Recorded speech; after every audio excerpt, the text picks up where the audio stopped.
Today we're diving into APUSH Period 2, spanning from 1607 to 1754. During this period, significant developments took place in the southern New England and Middle colonies, shaping English colonial society and setting the stage for European rivalries, including the French and Indian War. First, let's explore the southern colonies. Established between 1588 and 1733, these colonies were primarily agricultural, with a focus on cash crops like tobacco and rice. Next, the New England and Middle colonies from 1620 to 1700 developed differently. New England was known for its religious communities, while the Middle colonies had a more diverse population and economy. Finally, consider how these regional differences contributed to the broader English colonial society from 1607 to 1775. Understanding these dynamics helps us grasp the tensions and alliances that led to the French and Indian War. Now, let's take a closer look at the distinct characteristics of each colonial region. This presentation will primarily focus on the southern colonies.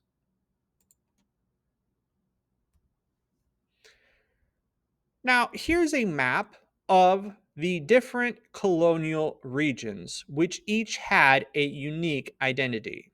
First, the New England colonies, comprised Massachusetts, New Hampshire, Rhode Island, and Connecticut, are often recognized for their focus on community and religious freedom. Then we'll focus on the middle colonies, including New York, Pennsylvania, New Jersey, and Delaware, known for their diverse populations and economic opportunities. These colonies were often referred to as the quote, breadbasket for their rich farmland. Finally, the southern colonies, Virginia, North Carolina, South Carolina, and Georgia, were heavily reliant on agriculture with large plantations and a focus on cash crops like tobacco. Each of these regions contributed uniquely to the tapestry of early American development. Let's move forward to understand how each of these colonies fit into the broader context of English colonization. Delving into the southern colonies during 1588 to 1733. The southern colonies included Virginia, North Carolina, South Carolina, and Georgia. What defined these colonies? Primarily, their economies were heavily reliant on agriculture, with tobacco, rice, and indigo being the key cash crops. This agricultural focus led to the establishment of large plantations and consequently a reliance on enslaved labor. Another critical aspect was the hierarchical social structure that developed, influenced by the plantation economy. This structure created a distinct societal divide between wealthy landowners and the working class. As we discuss these colonies, consider how their development set the stage for future economic and social patterns in America. Now let's transition to better understand the broader context of English colonization in the upcoming slides. Let's dive into how the England's defeat of the Spanish Armada in 1588 set the stage for English colonization. This victory wasn't just a military success. It marked the rise of England as a dominant maritime power and paved the way for establishing colonies in the New World. England, being a Protestant nation, had a distinct motivation and approach to colonization compared to its Catholic counterparts.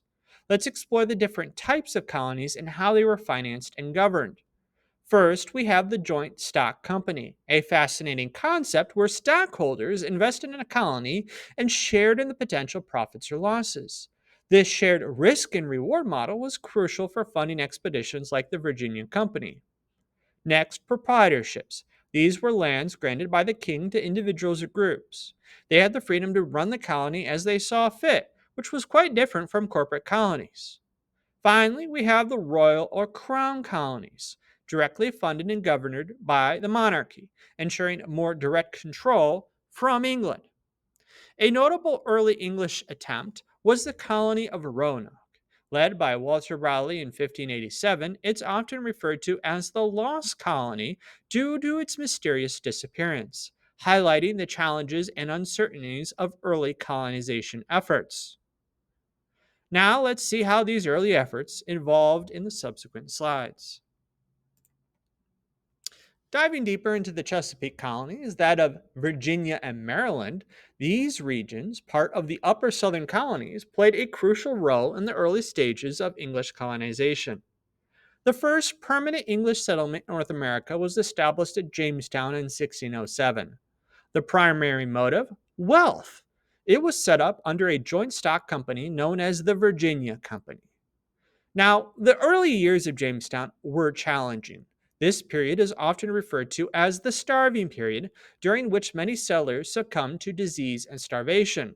It was a harsh reality for these pioneers. Enter John Smith. His leadership and military discipline were pivotal in saving the struggling colony. Additionally, John Rolfe's introduction of tobacco cultivation marked a significant turning point. Tobacco became a cornerstone for the economy, setting the stage for future developments in colonial Virginia.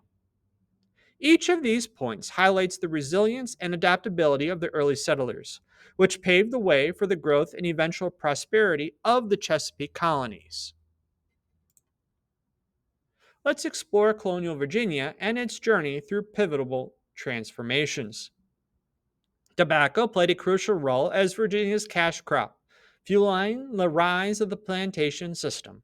This lucrative business model required a significant labor force. Initially, indentured servants filled the need, working 4 to 7 years in exchange for passage to the New World. The headright system further incentivized immigration by offering land to those who financed a settler's journey. In 1619, colonial Virginia marked a turning point by establishing the House of Burgesses, the first form of representative government in what would become the United States. This was a monumental step towards self governance. However, challenges soon emerged. Tobacco farming exhausted the soil, escalating demand for both labor and land, which intensified tensions with indigenous peoples as settlers pushed westward. The dwindling supply of indentured servants and fears of revolts contributed to a shift towards slavery. The transition laid the groundwork for systemic changes in labor and societal structures. As we move forward, we'll delve into the evolving relations with Native American tribes, which added another layer to Virginia's complex historical tapestry. Let's delve into the complex and often turbulent relations with the Native Americans during the early colonial period. The relationship between the colonists and the Powhatan tribe were notably hostile. As settlers expanded westward, tensions only escalated. This period saw the Anglo Powhatan Wars, which spanned from 1610 to 1646. The First War concluded in 1614, marked by a significant event, the marriage of Pocahontas and John Rolfe. But peace was short lived. The massacre of 1622, which saw the death of 347 settlers, initiated the second conflict. By 1624, Jamestown was transformed into a royal colony. The Powhatan Confederacy faced defeat by 1646, influenced by three detrimental factors: disease, disorganization, and disposability. That is, colonists saw limited usage for the native population. These elements combined to weaken the native resistance significantly. These early interactions set the stage for future relations and tensions, laying a foundation that would shape the region's history. As we move forward, let's explore how these dynamics influenced labor relations and the transition to slavery. Let's delve into the evolving labor dynamics in colonial Virginia. Initially, indentured servants served as the primary labor force. This system was prevalent because it offered a means for many Europeans to journey to the New World in exchange for their labor over several years. However, in 1619, the first African laborers were brought to Virginia, marking the beginning of a significant shift.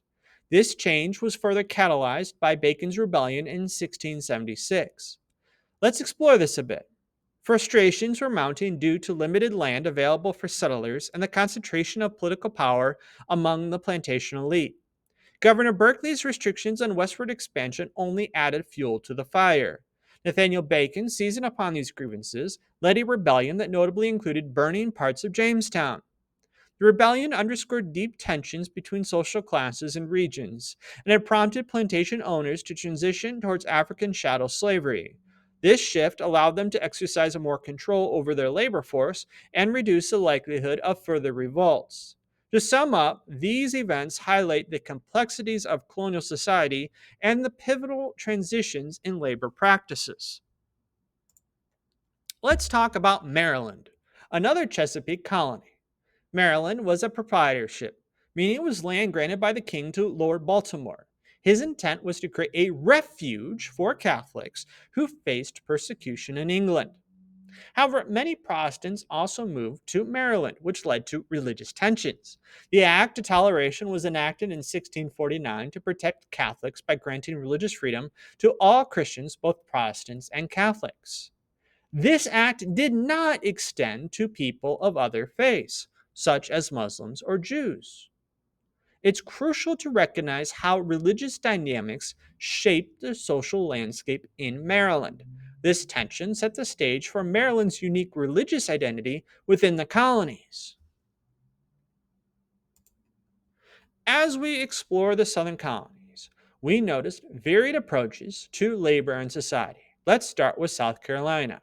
Here, the economy thrived on cash crops like rice, supported by a wealthy aristocratic elite and African slave labor.